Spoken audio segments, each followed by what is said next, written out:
Good evening बच्चों। आज मैं राजनीतिक विज्ञान का यानी 3 पाठ तक आपने पहले पढ़ा दिया है। अभी 4 से 7 तक का ये 20% और है।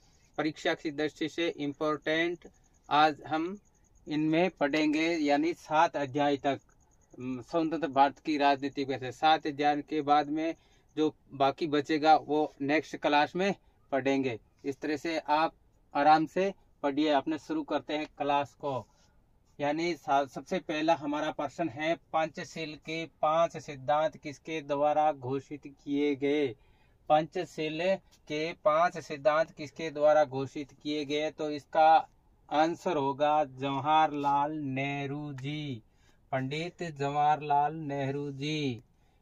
पहला प्रश्न। और दूसरा प्रश्न है वह गुट निरपेक्ष आंदोलन के नेता कौन थे। गुट निरपेक्ष आंदोलन किसने चलाया था, तो इसका उत्तर है पंडित जवाहरलाल नेहरू ने गुट निरपेक्ष आंदोलन चलाया। गुट निरपेक्ष कहते किसको है, तो गुट निरपेक्ष किसे कहते हैं। आपको कोई प्रश्न पूछ ले कि गुट निरपेक्ष क्या है, तो आपको उत्तर लिखना है। गुट निरपेक्ष वह है जब भारत आजाद हुआ उस समय भारत के प्रथम प्रधानमंत्री पंडित जवाहरलाल नेहरू ने एक योजना चलाई और उसका नाम दिया गुट निरपेक्ष। उस समय पूरे विश्व 2 भागों में बटा हुआ था, एक सोवियत संघ और अमेरिका। वो आपस में लड़ रहे थे। विश्व पूरा 2 गुटों में बटा हुआ था, लेकिन भारत ने कहा हम किसी भी गुट में शामिल नहीं होंगे, हम अलग रहेंगे। हमारा जो संगठन रहेगा उसका नाम होगा गुट निरपेक्ष। हम तटस्थ रहेंगे और किसी के साथ किसी तरह का कोई हम हस्तक्षेप नहीं करेंगे, उसे कहते हैं गुट निरपेक्ष। और ये भारत के प्रथम प्रधानमंत्री पंडित जवाहरलाल नेहरू ने योजना बनाई थी। इसके बाद में भारतीय विदेश नीति के जनक किसे कहा जाता है। भारत का विदेश नीति के जनक किसे कहा जाता है, तो भारत के विदेश नीति का जनक पंडित जवाहरलाल नेहरू जी को ही कहा जाता है। किस वर्ष भारत ने द्वितीय परमाणु परीक्षण किया था। किस वर्ष भारत ने द्वितीय परमाणु परीक्षण किया था, तो सन 1998 में किया था। सन 1998 में और पोखरण में किया था। अगर जगह पूछ ले कहाँ किया गया था और कौन से राज्य में, तो राजस्थान में और पोखरण यानी जैसलमेर जिले में पोखरण आती है। इसके बाद में है कौन सी नेताजी सुभाष चंद्र बोस ने कौन सी सेना का गठन किया था। जैसे तरह से नेताजी सुभाष चंद्र बोस है, उसने कौन सी सेना का गठन किया, तो इसका उत्तर होगा Indian national army. Indian national army का गठन किया गया था। चीन में साम्यवादी क्रांति कब हुई, तो चीन में साम्यवादी क्रांति 1949 में हुई। चीन में साम्यवादी क्रांति कब हुई, तो यह चीन में साम्यवादी क्रांति 1949 में हुई। इसके बाद में चीन ने परमाणु परीक्षण कब किया था। चीन ने परमाणु परीक्षण अक्टूबर 1964 में किया था, यानी भारत से कई वर्ष पहले कर लिया था चीन ने परमाणु परीक्षण। तो तारीख पूछे तो अक्टूबर 1964 में चीन ने परमाणु परीक्षण किया था। इसके बाद में है भारत की विदेश नीति की विशेषता। भारत की विदेश नीति की विशेषता, इसको ध्यान पूर्वक सुनो और इसे याद भी रखना है। यानी भारत की विदेश नीति, इसके मैं 3 पॉइंट बताता हूँ। पहले है शांति व सहयोग की नीति। भारत हमेशा शांति और सहयोग की भावना से काम करता है और सहयोग और शांति की नीति चाहता है। दूसरी है पंचशील की नीति, पंचशील की नीति। और तीसरी है निशस्त्रीकरण की नीति।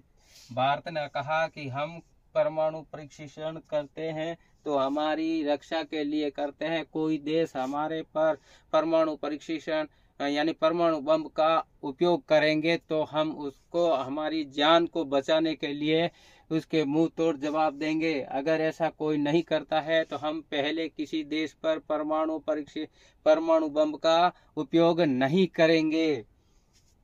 इसके बाद में है कांग्रेस का प्रभुत्व केंद्र में कब तक बना रहा। केंद्र का बोलबाला कब तक बना रहा, तो केंद्र में में 1947 में जब भारत आजाद हुआ उस समय से लेकर 1989 तक केंद्र में कांग्रेस का प्रभुत्व बना रहा। इसके बाद में आगे चलते हैं तो प्रश्न आता है कि प्रश्न नंबर है यानी द्रविड़ मुनेत्र कड़गम पार्टी का गठन कब हुआ? तो यह हुआ था और किसके द्वारा किया गया? तो यह सी नटराजन अनुदुरई ने किया था। सी नटराजन अनुदुरई ने किया था।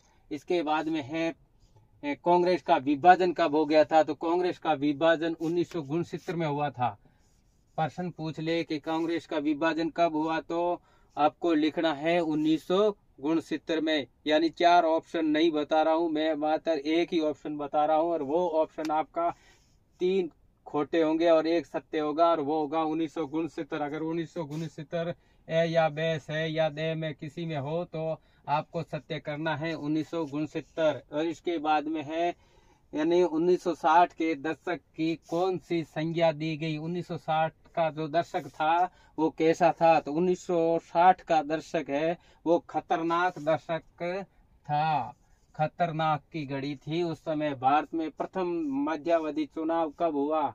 तो प्रथम मध्यावधि चुनाव भारत में चौथा आम चुनाव 1971 में हुआ था। 1971 में हुआ था। इसके बाद में है 1967 के कांग्रेस के हार के क्या कारण थे? 1967 था वो उसमें कांग्रेस हार गई थी बुरी तरह। ये हार के क्या कारण थे तो मैं बताता हूँ, आप आराम से सुनिए। उस समय राम मनोहर लोहिया जो इंदिरा गांधी के सामने चुनाव लड़ा था और उसे इंदिरा गांधी को अयोग्य घोषित करवा दिया था न्यायालय के द्वारा। एक कारण तो मेन ये था। दूसरा था अकाल पड़ गया था, सूखे की स्थिति फैल गई थी पूरे भारत में। इससे लोग क्या है कांग्रेस से नाराज हो गया था। तीसरी बात है चीन और पाकिस्तान का युद्ध हो गया था और चीन और पाकिस्तान का युद्ध होने से जो भारत की स्थिति है और कमजोर हो गई थी। ये मेन मुख्य कांग्रेस के हार के कारण थे। अगर कोई प्रश्न मान लो 3 नंबर का प्रश्न पूछ ले कि 1967 के कांग्रेस के हार के क्या कारण थे, तो आपको लिखना है राम मनोहर लोहिया, अकाल सूखे की स्थिति और चीन और पाकिस्तान का युद्ध। इसको बड़ा विस्तार से लिख देना। और इसके बाद में है दल बदल क्या है? तो इस दल बदल के बारे में आपको लिखना है। मान लो कोई प्रश्न पूछ लिया 2 नंबर का या 3 नंबर का, तो आप कैसे लिखोगे? दल बदल उसे कहते हैं कोई भी पार्टी से व्यक्ति जीत हासिल कर लेता है और जीत हासिल करने के बाद कुछ समय के बाद वो पार्टी चेंज करके दूसरी पार्टी में चला जाता है, उसे हम दल बदल कहते हैं। या कोई पैसों के लालच में आकर उस पार्टी को छोड़ के दूसरे पार्टी में चला जाता है तो उसे हम दल बदल कहते हैं। इससे आगे कहते हैं कि नागरिक स्वतंत्रता से क्या आशय है? नागरिक स्वतंत्रता का अर्थ है कि नागरिक स्वतंत्रता से आशय उस स्वतंत्रता से है जिससे ने व्यक्ति को अपने व्यक्तित्व के विकास के लिए अवसर प्रदान किया हो, उसे हम नागरिक स्वतंत्रता का आशय को समझते हैं। इसके बाद में लेंगे ऑपरेशन ब्लू स्टार का संबंध कौन से राज्य से है? तो ऑपरेशन ब्लू स्टार का संबंध पंजाब राज्य से है। कांग्रेस सरकार ने ऑपरेशन ब्लू स्टार के तहत खालिस्तान यानी पंजाब पर हमला किया था, उसे का नाम रख दिया गया ऑपरेशन ब्लू स्टार। और इसके बाद में है सिक्किम को राज्य बनाया गया था। सिक्किम को कब राज्य बनाया गया था? तो मई 1975 को सिक्किम को राज्य बनाया गया था। आत्म सम्मान आंदोलन के जनक कौन थे? आत्म सम्मान आंदोलन के जनक ईवी रामास्वामी नायकर थे। ईवी रामास्वामी नायकर थे। तो ये रहा हमारा आज का लेसन और इसके बाद में हम नेक्स्ट क्लास में पढ़ेंगे। लेकिन इससे पहले आप है कि आपके कुछ भी समझ में आया है तो आप हमारा आपसे रिक्वेस्ट है कि एक प्यारा सा यानी इस पर कमेंट कर दीजिए। और दूसरा है हमारे जो YouTube channel RLB network Panchu को सब्सक्राइब कर लीजिए और अपने दोस्तों के साथ में हमारे इस YouTube चैनल का लिंक भी शेयर करिए, जिससे क्या है जो मैं पढ़ा रहा हूँ उससे आपको लाभान्वित होने का अवसर मिले।